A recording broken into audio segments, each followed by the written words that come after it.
Hey everybody, Elliot here, Lazy Dogs Records, and I'm going to jump in on David Newton's contest. So I'm not in my usual place. I'm not down in the basement, so Chester's not going to be running down the steps to open this one. I'm sitting in the living room, and David said, "You don't have to show any albums. Just he had a list, two lists of five. He wanted us to go over to enter his contest. So here I go, five songs that you've just you don't need to hear anymore, have been overplayed uh, too many times. Okay, uh, I'll start off with a country song. Kenny Rogers, "Coward of the County." Sick of hearing that song. Don't care if I ever hear it again. I think it's a stupid song. Mainly because the premise of the song, if you recall, is there's this guy that would never fight, and he had a girlfriend. I believe his name was Becky. Her name was Becky. And there's these mean old rednecks in the area, the Gatlin brothers, and I always envision Larry Gatlin and his two brothers, the Gatlin brothers band, as being these guys. And they rape Becky, and he goes out and finds them and beats them up. It's like this is some great accomplishment. Come on now. This, they raped a girl, and the only consequences they get is some guy who never won a fight before beats all three of them up. Uh, Come on now, if these are that mean of rednecks, as it sounds like the Gatlin boys were, they've probably been in enough fights where they've won some and lost some. So I don't think this was a huge consequence for them. You know, obviously they deserve getting a butt whooping, but I'd kind of like to see them serve time for this one too. It just seems like a stupid premise to in an effort to make this feel good song. He loved Becky so much that his pacifism was overcome by rage, but it just doesn't work. So it was too. This song was too much of an effort, I guess, to create something. It doesn't seem natural at all. Okay, so Coward of the County. Number two is let's see what. Oh, anybody that performs Rocky Top, the bluegrass song. It has been played to death. Most bluegrass bands won't even play it because it's been requested so much. It's kind of the song that if you don't know any other bluegrass songs and you're at a performance by some band that is bluegrass or semi bluegrass or something, that you yell out, "Play Rocky Top!" Oh my gosh.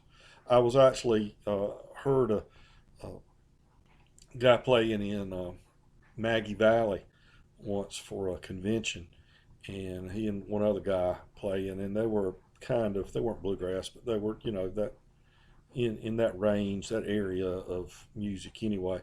And somebody called out for Rocky Top, and I loved his response. He said there are only two groups that are allowed to play Rocky Top, and that's the Osborne brothers, who of course were the ones that originally popularized the song, and the University of Tennessee marching band, the volunteer marching band. They play it at the football games. So they're the only two. That's how they get out of playing it now. It's not allowed. It's illegal. So I could not ever hear Rocky Top again and still be happy. Then we jump into the rock world, and I would say I cannot stand Tom Sawyer by Rush. Oh my gosh, I hate that song. It's so sterile. The lyrics don't make sense. I hate the way it's presented, sung. It just sounds like like a computer made that song or something to me. I know people are. I know how loyal and dedicated Rush fans are, and they're probably having a fit right now. But I just can't stand that song. And then, oh, this one's really going to upset people. Queen has some good songs, but I could never hear Bohemian Rhapsody again, and I would be a happy man. That song just doesn't do much for me, uh, and it's played to death. And finally, my last one is anything off a Thriller from Michael Jackson. I don't want to hear Michael Jackson sing about some girlfriend he may or may not have gotten pregnant. Uh, or, saying that Billie Jean is not my child. Come on now. We're talking about Michael Jackson here. I don't think the odds are very good that Billie Jean is his child, conceived child at least. I got no tolerance for Michael Jackson. If half, a fourth, a tenth of what has been reported about his private life is true, I don't want to get into people's private lives until it gets into hurting other people. And I just don't want to listen to Michael Jackson. I liked him when he was in the Jackson 5. Jackson 5 was a good little band, and I enjoyed them. But once he grew up, I just have no use for him. So don't give me Beat It or Billie Jean or Thriller or any of those songs from that album. All right, so now on to 5 songs that get played to death, but I'm still enjoy hearing them. Okay, Old Crow Medicine Show, Wagon Wheel. Wagon Wheel has become kind of like Rocky Top in that people that don't know anything else will call out for Wagon Wheel from a band.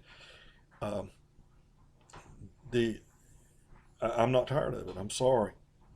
Within the purest bluegrass folks, it's kind of a joke song, because everybody requests it. And it's just not.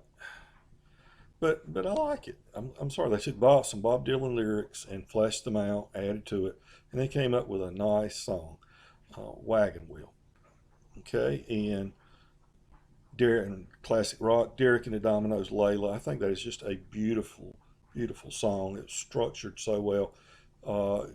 The creation is just tremendous. And that piano solo in there, that interlude on the piano, a lot of people say Rita Coolidge wrote that and didn't get songwriting credit for it. Don't know if that's true or not. Number 3, George Gershwin's Summertime. Doesn't matter who's singing it. I could listen to that song. I love it. It is one of the most beautiful, both as far as the musical composition and the lyrics that you could ever think of.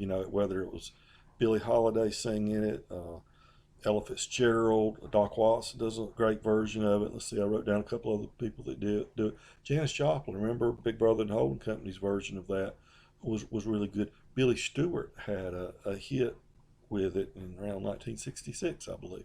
So, you play Summertime by George Gershwin anytime, any version, and I'm right there ready to listen.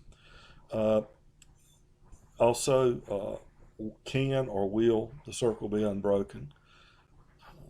The version written or at least discovered by A.P. Carter.